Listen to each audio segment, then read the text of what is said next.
যে আজকে বইমেলাতে আমাদের সম্মানীয় মুখ্যমন্ত্রী শ্রীমতী মমতা বন্দ্যোপাধ্যায় আসছে, সেই জন্য আমরা এসেছিলাম, কয়েকজন বিভিন্ন জেলা থেকে এসেছিলাম। আমি সুভাষ, দক্ষিণ চব্বিশ পরগনা জেলা থেকে। দাদা তোমার নাম?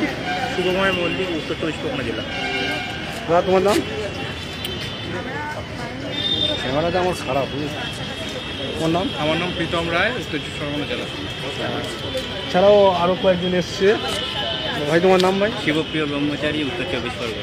যাই হোক, আমরা আজকে এসছিলাম, তো আমরা এখানে করুণাময়ীতে এসে দেখলাম যে বিশাল পুলিশে ঘেরাটপ এবং সেখানে কাউকে প্রবেশ করতে দিচ্ছে না।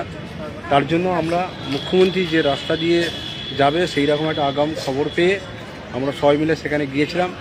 সেখানে গিয়ে আমরা আমাদের রাস্তা সারিবদ্ধভাবে দাঁড়িয়ে আমরা প্লাকার্ড বার করেছিলাম এবং মুখ্যমন্ত্রী যখন যাচ্ছিল তখন আমরা চেঁচিয়ে বলছিলাম, দিদি আমরা 22 স্টেট পাস, আমাদেরকে মুক্তি দিন।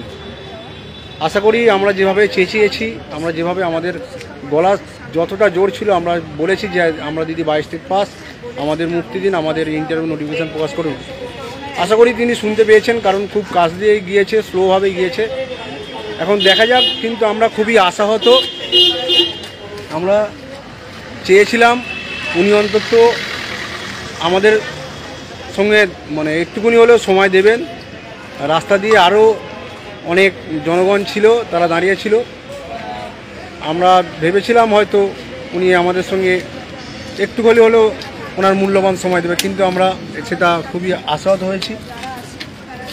আপনারা তৈরি হন, বিভিন্ন জেলায় যেখানেই আমাদের মুখ্যমন্ত্রী যাবেন সেখানে আপনারা আপনাদের শান্তিপূর্ণভাবে আপনারা নিজ নিজ দায়িত্ব সহকারে আপনারা আমাদের দাবিটা তুলে ধরুন। এই বলে শেষ করছি।